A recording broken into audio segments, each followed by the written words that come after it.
जैसे मैंने Johnny liver जी की बात की ना, फारूक शेख वो ये जवानी दीवानी में रणबीर कपूर के पिता का रोल किया। हाँ, मेरी बीवी का जवाब नहीं, सलमान खान। हाँ, फारूक शेख जी, मैं बहुत मायूस था। मेरे महीने से मेरे पास काम नहीं था, तो वो अलविदा डार्लिंग एक सीरियल कर रहे थे। तो मैं अलविदा डार्लिंग पे पहुंचा, मुझे काम मिला, तो मैं बड़ा थैंक्स कि मैं गया। तो उनके साथ सीन था मेरा, और करप्टेड मिनिस्टर का रोल था, हरामी करण। अच्छा, आपका? हाँ, बड़ा। तो मैं बड़ा वहाँ पहुंचा, मैं सेट पे, और ये आनंद महादेवन जो है डायरेक्टर थे, तो उन्होंने कहा हाँ भाई वो आनंद महादेवन जो बाजीगर फिल्म में शाहरुख खान के पिता का रोल था, हाँ, जिनको उनसे भी मुलाकात हुई। तो इसलिए मैं इसलिए जान के बता रहा हूँ कि देखिए अच्छे भी लोग हैं। तो आनंद महादेवन जी है, वो मिनिस्टर का कौन रोल कर रहा है, मेरे सर में कर रहा हूँ। तो उन्होंने कुछ इम्प्रोवाइज एक सीन किया, 1 टेक ओके हो गया। अब ना 2 पेज की मेरे पास स्क्रिप्ट थी जो फारूक शेख जी के साथ। अब इतना बड़ा कलाकार, और एक बरखा तेंदुलकर ऐसा कुछ नाम था, मैं नाम भूल गया था, वो थी हीरोइन। तो वो दोनों थे मेन जो थी, बरखा दत्त। तो हाँ ऐसे कुछ था, वो शायद मराठी थी। अब जो मेरा सीन था ना, तो इन्होंने आनंद महादेवी जी ने कहा एक रिहर्सल करते हैं। मैं कहा ठीक है। अब मैंने बताया ना कि मैं जब वो रिहर्सल जब मैं थिएटर में जाता हूँ, फिर मैं भूल जाता हूँ कि फारूक शेख जी देख रहा हूँ मैं। जब मैंने वो रिहर्सल की, तो वो हरामी था, तो मैं लड़की को मैंने जो किया, समझा करो जानी। तो लड़की ने मुझे कहा एक्सक्यूज मी, मुझे टच नहीं करना। मैं कहा सॉरी मैडम, ओके। लेकिन उधर से आनंद महादेवी जी, बनवारी वेरी गुड बनवारी, बहुत अच्छा किया तूने। मुझे मेरे का सर ये कह रहे हैं कि हाथ नहीं, जो तूने किया ना ऐसी ही चीज चाहिए मुझे। तो ये तो रिहर्सल थी। अब मैंने भगवान का नाम लिया, मैं कहा भगवान अभी जो टेक है फंबल ना हो जाए। 1 टेक ओके हो गया। जैसे ही ओके हुआ ना, तो फारूक शेख दूर खड़े थे, तो मैं सीन देखे ऐसे खड़ा था। फारूक शेख जी आए मेरे पास, वेरी गुड यार, वेरी गुड बनवारी, क्या नाम आपका? मैं कहा जी बनवारी, मैं दिल्ली से। बस सर ये उम्मीद लेके आया हूँ कि कुछ नहीं, बहुत अच्छे आर्टिस्ट हो यार, बहुत अच्छा। उनका शाबाशी देना मेरे अंदर हौसला खुल गया। मैं बहुत मायूस था उनसे, क्योंकि काम नहीं था 1 महीने से, और ये बड़ी मुश्किल से काम मिला था। तो जब उन्होंने शाबाशी दी, मैं बड़ा खुश हुआ। मैं कहा thank you sir, thank you. अगले दिन आनंद महादेवन जी और इनके साथ दूसरे दिन शूट हुआ, तब दोस्ती टाइप हो गई। आप बिलीव करोगे, उसके बाद वो तो सीरियल था ना, तो मेरा बीच में एक कहानी में आ गया था। मैंने 2 साल के बाद अंधेरी में VIP प्लाजा है, उसके बाहर कॉर्नर पे एक चाय की दुकान है, यहाँ पे इस टाइम पर चाय पीते हैं। तो मैं चाय पी रहा था, फारूक शेख जी गाड़ी से आए और गेट पे गाड़ी रोकी और मेरा नाम लेके बोले अरे बनवारी। मेरे को सर आपको मेरा नाम याद है? अरे यार हमने साथ में काम किया। कह रहा हमने साथ में, अरे आप इतने बड़े सुपरस्टार, मैं तो जरा सा। तो बोले हमने काम किया। कहते मैंने इसलिए रोकी गाड़ी कि आनंद महादेवन ने कोई फिल्म करना है, तो तुझे बता दूं कि जाके उनसे मिल जाए। कोई ऐसा मिलेगा? वो भी कमाल के, आज वो नहीं है, ऊपर है, उनको हमेशा स्वर्गों में रखे। 5 साल हो गए। हाँ, बहुत ही वो उन्होंने जो बात जब कही ऐसी, मैं गदगद हो गया। तो ये मेरी दिमाग से एक वो आता था, इसी का नाम जिंदगी। हाँ, वो उसके पूरा देखता था। वो कंपेयर करते थे, एक्टर बुलाते थे और हाँ तो इंटरव्यू लेते थे सबका। बहुत अच्छे। गोविंदा जी के साथ कोई एक्सपीरियंस रहा? गोविंदा जी के साथ अभी फिलहाल ना बहुत सारे लोग ये कहते हैं, मेरा एक्सपीरियंस ऐसा नहीं है, मैंने जितने भी गोविंदा जी के साथ शो किए उसके बारे में मुझे तो ऐसा नहीं लगा, लेकिन लोग ये कहते हैं कि गोविंदा जी टाइम पे नहीं आए। ये लोग हमेशा बोलते हैं, बहुत सारे इंटरव्यू मैंने सुना है।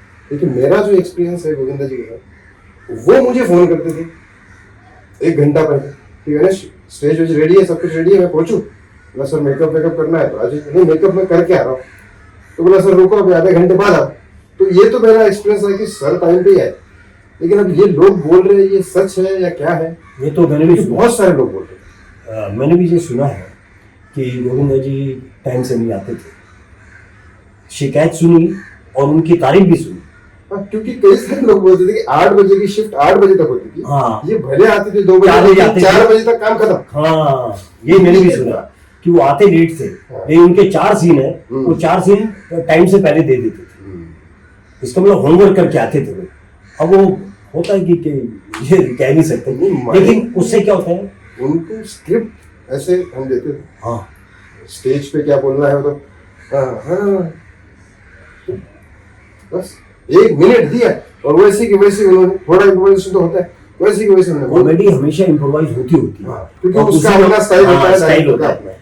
और इसका मतलब बड़ा शार्प माइंड था उनका, जो इतना बहुत जल्दी जाता। डांसिंग स्टेप्स उनको सिखाना और ज्यादा मुश्किल है, क्योंकि वो इम्प्रोवाइज करते हैं हमसे ज्यादा, आपसे ज्यादा वो अपने अच्छा, हाँ वो होता है कमाल। नहीं मैं उनकी मैं तारीफ करता हूँ, गोविंदा जी की कमाल पे, वो भी सुपरस्टार से कम नहीं है। लेकिन आदमी को ना वक्त के साथ में चलना चाहिए। अब देखिए एज जो है ना वो किसी का नहीं है, क्योंकि एक समय पे अमित जी अगर मैं 25 साल का हूँ, 30 साल का हूँ, 40 साल का तो हीरो लग रहा हूँ, ठीक है। जो 50 से ऊपर गया, 60-70, तो 50-60 के बीच में फिर ना चाचा का रोल, मामा का, ऐसे कर लेना, बड़े भाई का रोल कर लो। हाँ बड़े भाई का कर लो। ये तो होता ही है, अभी तो उसका तो यही सोल्यूशन ही नहीं है, तो सबके साथ होना है। अमित जी के साथ हुआ, जैकी दा के साथ हुआ, सबके साथ हुआ, मिथुन दा के साथ हुआ। मुझे लगता है कई बार ये जो फिल्में हैं, अभी देखो हमारी कई फिल्में हैं, क्यों नहीं पनप रही, क्यों नहीं ऊपर जा रही, जबकि इतने फाइनेंशियल पैसा लगाते ही है। या तो उसमें हीरो इंटरफेयर करते हैं डायरेक्टर के साथ कि छोड़िए, ऐसे छोड़िए, मैं करता हूँ ये सीन, ऐसे कर लो। अब डायरेक्टर हम क्यों बोलते हैं किसी को? डायरेक्टर का मतलब है कि वो सब चीजों का ज्ञानी है, उसको मालूम है, और उसके सामने पूरी की पूरी जो फ्रेम उसने बनाया है, अब उसके फ्रेम में यहाँ ये है, वहाँ ये है, वो यूं जाएगा, यूं करेगा, एक बना लिया, अब उसको सारा उल्टा कर दिया एक्टर ने। अब वो क्या करेगा? सिर पकड़ेगा, ठीक है भाई, कुछ कह नहीं सकता। अब उससे क्या होता है, एक कंटिन्यूटी होती है ना।